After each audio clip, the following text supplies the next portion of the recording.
Hello everyone, welcome to Star IQ के video platform पे आप सभी का बहुत बहुत स्वागत है।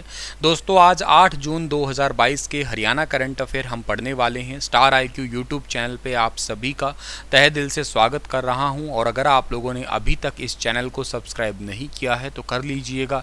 शेयर नहीं किया है एक बार भी तो प्लीज़ शेयर कीजिएगा, वीडियो को लाइक कर दीजिएगा। मेरा Telegram channel star IQ education है, उसे भी ज्वाइन कर लेना। दोस्तों, कल आपसे सवाल पूछा था, उसका सही जवाब जो है वो क्या रहने वाला है कि भारत में चीनी उत्पादन और खपत के बारे में कौन सा कथन जो है ना वो बिल्कुल ठीक था। तो पहला पॉइंट है, भारत में चीनी का सबसे बड़ा उत्पादक है। ये एक पहला पॉइंट है। उत्पादक तो सबसे बड़ा नहीं है, दुनिया में सबसे बड़ा चीनी उपभोक्ता जरूर है भारत। ऑप्शन नंबर बी जो है ना बिल्कुल ठीक रहेगा। चीनी का सबसे बड़ा उत्पादक देश है कौन सा सर? वो है ब्राज़ील है, याद रखिएगा। अगर पूछा जाए दुनिया में सबसे ज़्यादा कॉफ़ी कहाँ होती है तो भी उसका आंसर क्या रहेगा? ब्राज़ील रहेगा। पर भारत में कॉफ़ी ज़्यादा कहाँ होती है तो इसका आंसर रहेगा जी कर्नाटक। एक अरेबिका किस्म की कॉफ़ी है, वो भारत में ज़्यादातर उगाई जाती है बाबा बुदन की पहाड़ी पे। अमेजन नदी के किनारे से 7 बीज लेके आए थे बाबा बुदन और एक पहाड़ी पे लगाए थे, इसी करके उस पहाड़ी का नाम बाबा बुदन की पहाड़ी कहलाती है। वो कॉफ़ी बीज से प्राप्त होती है। कई बार साइंस का क्वेश्चन है, ये भी पूछा गया है, याद रखना। और इस ब्राज़ील के शहर रियो में साल 2016 का आप लोगों को याद होगा ओलंपिक भी हुआ था, जिसमें अपने हरियाणा के रोहतक की गांव मोखरा की साक्षी मलिक ने जो है ना वो कुश्ती के अंदर ब्रॉन्ज मेडल जीता था। आज का पहला करंट अफेयर क्या रहेगा? हालांकि आप लोगों ने जब इसकी घोषणा हुई थी तब भी ये पढ़ा था और आज जब जो इसके लिए ज़मीन आवंटित हुई है तो भी आज आप पढ़ रहे हो। अहिंसा विश्व भारती संगठन किस शहर में भारत का पहला विश्व शांति केंद्र स्थापित करेगा? तो इन which city the Ahimsa Vishwa Bharati organisation will set up India's first world peace centre. तो इंडिया का पहला वर्ल्ड पीस सेंटर सेटअप हो रहा है हरियाणा के गुरुग्राम जिले में, यानी कि ऑप्शन नंबर 5वां है वो बिल्कुल ठीक रहेगा। सर, आप मुझे ये बताइएगा कि इसके लिए टोटल कितनी ज़मीन जो है ना आवंटित की गई है? तकरीबन 25,000 वर्ग फुट पे जो है ना निर्माण होगा। 2 सालों के अंदर इसका कार्य काम जो है ना वो कंप्लीट हो जाएगा। वो तो चलो बात सही है सर, पर इसका जो है ना इसके अंदर जो कार्यक्रम होंगे वो कौन कौन से होंगे? तो देखो, इसमें मेनली जितने भी यूथ है उनके पर्सनैलिटी डेवलपमेंट में काम किया जाएगा। महिलाओं को जो है वो एक्चुअली एम्पावरमेंट है, उसको रोज़गार है या उनके सामर्थ्य है या उनका ये संबल है, उन परियोजनाओं पे काम किया जाएगा। मेडिटेशन पे ध्यान दिया जाएगा, योगा पे, इंडिया के कल्चर पे, लाइफस्टाइल पे, बच्चों के संस्कार पे, इससे रिलेटेड जो है ना आपके ये कार्यक्रम आयोजित किए जाएंगे। और इस संस्था में जो स्टूडेंट है या कोई टीचर है या कोई यूथ है या कोई फीमेल है, डॉक्टर है, इंजीनियर है, वकील है, इन सभी से रिलेटेड जो है ना आपका ये कार्यक्रम होगा। और ये इन सभी से रिलेटेड ही जो है ना कार्यक्रम तैयार करके एक प्रॉपर जो है ना एक शिक्षा शांति शिक्षा के कार्यक्रम है ना उनको भी चलाया जाएगा यहाँ पे। अच्छा, आपको ये एक फैक्ट भी बताता हूँ कि विश्व अहिंसा जो भारती है ना, इसके संस्थापक का नाम डॉक्टर लोकेश मुनि है और इन्हें साल 2014 में संयुक्त राष्ट्र के द्वारा शांति पुरस्कार के राजदूत से सम्मानित भी किया जा चुका है। तो करके भी ये इंपॉर्टेंट है। ये इसका हेडक्वार्टर कहाँ पे? इसका हेडक्वार्टर न्यू दिल्ली के अंदर है। आज का दूसरा सवाल हमारा है कि खेलो इंडिया यूथ गेम में महिलाओं की बैडमिंटन एकल प्रतियोगिता में हरियाणा की किस लड़की ने गोल्ड मेडल हासिल किया है? तो हरियाणा की एक लड़की जिसने गोल्ड मेडल हासिल किया है ये है हरियाणा के रोहतक की उन्नति हुड्डा। ऑप्शन नंबर बी जो है इस सवाल का ठीक है। हरियाणा के रोहतक की रहने वाली है उन्नति हुड्डा और वर्ल्ड की चौथे नंबर की रैंकिंग वाली खिलाड़ी जो है उसका नाम है तस्नीम मीर। उनको हरा के इन्होंने गोल्ड जीता है, ये बड़ी इंपॉर्टेंट बात है। पंचकुला के अंदर खेलो इंडिया यूथ गेम चल रहे हैं और उसमें महिलाओं की बैडमिंटन जो आपकी सिंगल की जो चैंपियनशिप हुई थी उसमें उन्नति हुड्डा ने तस्नीम मीर को जो है ना 2-1 से मात दी और हरा दिया। गुजरात की रहने वाली तस्नीम मीर बैडमिंटन की वर्ल्ड जूनियर रैंकिंग में चौथा स्थान रखती है, जबकि जूनियर रैंकिंग में उनके देश में जो है ना पहला स्थान है। और इस चैंपियनशिप में तस्नीम मीर को कांस्य पदक मिला, जबकि हरियाणा की खिलाड़ी देविका सिहाग को जो है ना वो सिल्वर मेडल मिला। और नंबर 1 पे तो आप लोगों को मैंने वैसे ही बता दिया कौन सा है, तो नंबर 1 पे पॉइंट आपका है कौन सा? ये लड़की का नाम जरूर याद रख लेना आप लोग, उन्नति हुड्डा, जो कि हरियाणा के रोहतक की रहने वाली है।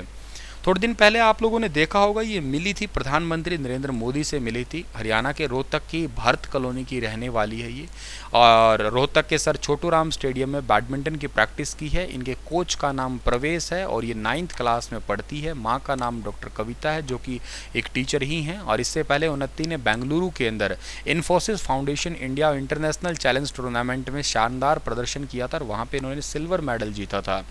उस टूर्नामेंट में दुनिया भर में महिला वर्ग में 355 खिलाड़ियों ने जो है हिस्सा लिया था।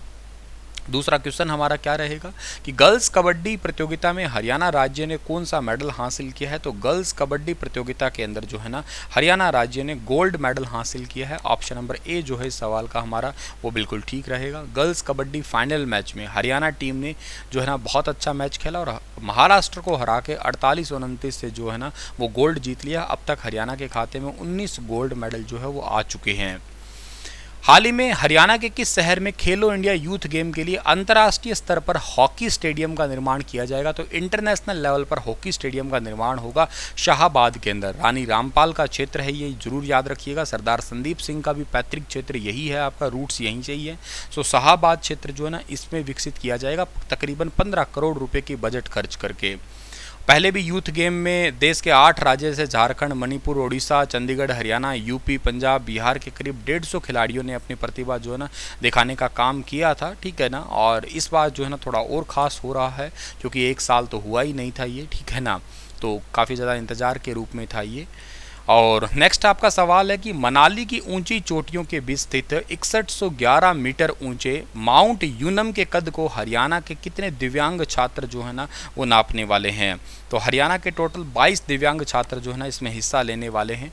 मनाली की ऊंची चोटियों के तकरीबन 6111 मीटर ऊंचे माउंट यूनम को जो है ना वो प्रवेश के हरियाणा प्रदेश के 22 दिव्यांग छात्र हैं ना, उनमें से समेत 100 मेधावी अपने हौसलों और साहस के साथ बलबूते पे जाएंगे। 14 से 25 जून तक जो है ना माउंट यूनम पर ट्रैकिंग ये करने वाले हैं सभी के सभी स्टूडेंट। हरियाणा के किस जिले में लिंगानुपात सुधारने के लिए 38 गांवों का सिलेक्शन हुआ है। तो 38 गांवों का सिलेक्शन हुआ है। इस जिले का नाम क्या है? पानीपत। ऑप्शन नंबर सी जो है इस सवाल का बिल्कुल ठीक है। इसके लिए कुछ नाटकों का सिलेक्शन भी किया गया है, जिन्हें जो है ना सीवर लगा के गाँव में दिखाया जाएगा। और इसके साथ ही जो है ना विभाग ने 38 ऐसे गाँवों को ट्रैक किया है जहाँ पे लिंगानुपात की स्थिति जो है ना कुछ गड़बड़ है। 22 जनवरी 2015 को जो है ना पानीपत के अंदर ही प्रधानमंत्री मोदी ने जो है ना बेटी बचाओ बेटी पढ़ाओ की शुरुआत की थी। उस टाइम पे माधुरी दीक्षित जो है ना उन्होंने स्टेज शेयर किया था। और कल आपको मैंने बताया था गुरुग्राम जिले की बेटी बचाओ बेटी पढ़ाओ की ब्रांड एम्बेसडर कौन है। तो 2 बहनें बताई थी मैंने आप लोगों को, तनिष्का और रिदिका, दोनों ही गुरुग्राम की चेस प्लेयर है, याद रखना आप लोग।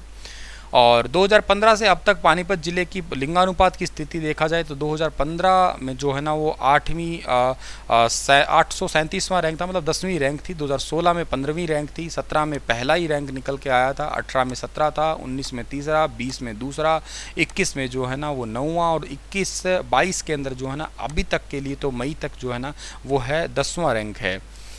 अगला सवाल हमारा है कि आप लोगों को चलो करंट अफेयर बताता हूँ, ये पानीपत के ही। हरियाणा के किस जिले में केंद्र सरकार हथकरघा डिजाइन संस्थान केंद्र खोलेगी, संसाधन केंद्र खोलेगी? पानीपत ही है।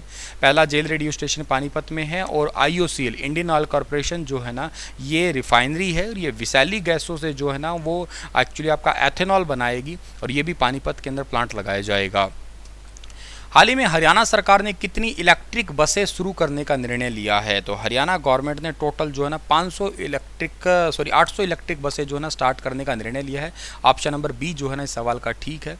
डीजल की बजाय अब बिजली से ये चार्ज होने वाली होगी। 10 जिलों में 800 इलेक्ट्रिक बसें शुरू करने का निर्णय लिया था। पहले ही एक्चुअली 500 था, इसे बढ़ा के 800 किया है, ठीक है। तो 800 याद कर लेना। और 80 बसें यमुनानगर के हिस्से में आएगी। बसों को चार्ज करने के लिए सुविधा जो है ना वो बस स्टैंड पे ही होगी।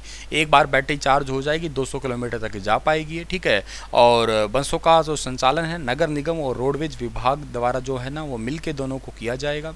इसमें से 600 नॉन AC है और 200 जो है ना वो AC बसेस होने वाली है। फरीदाबाद को जैसे 100 मिलेगी, हिसार को भी 100, करनाल को भी 100, अंबाला को 80, यमुनानगर को 80, रोहतक 80, सोनीपत भी, पानीपत भी, गुरुग्राम और पंचकुला दोनों को 50-50, जो कि दोनों ही इन्वर्टर फ्री सिटी है वर्तमान में। इसी के साथ ये लेक्चर समाप्त होता है। आपके लिए क्वेश्चन है कि खजुराहो के मंदिर किस मत से है, जैन, वैष्णव, शैव? बताइए बड़े विस्तार से। रिसेंट खजुराहो सम्मेलन भी हुआ था, कौन से राज्य में, वो भी बताइएगा आप लोग। कल फिर हाजिर होऊंगा लेटेस्ट अपडेट के साथ, तब तक अपना ख्याल रखिएगा।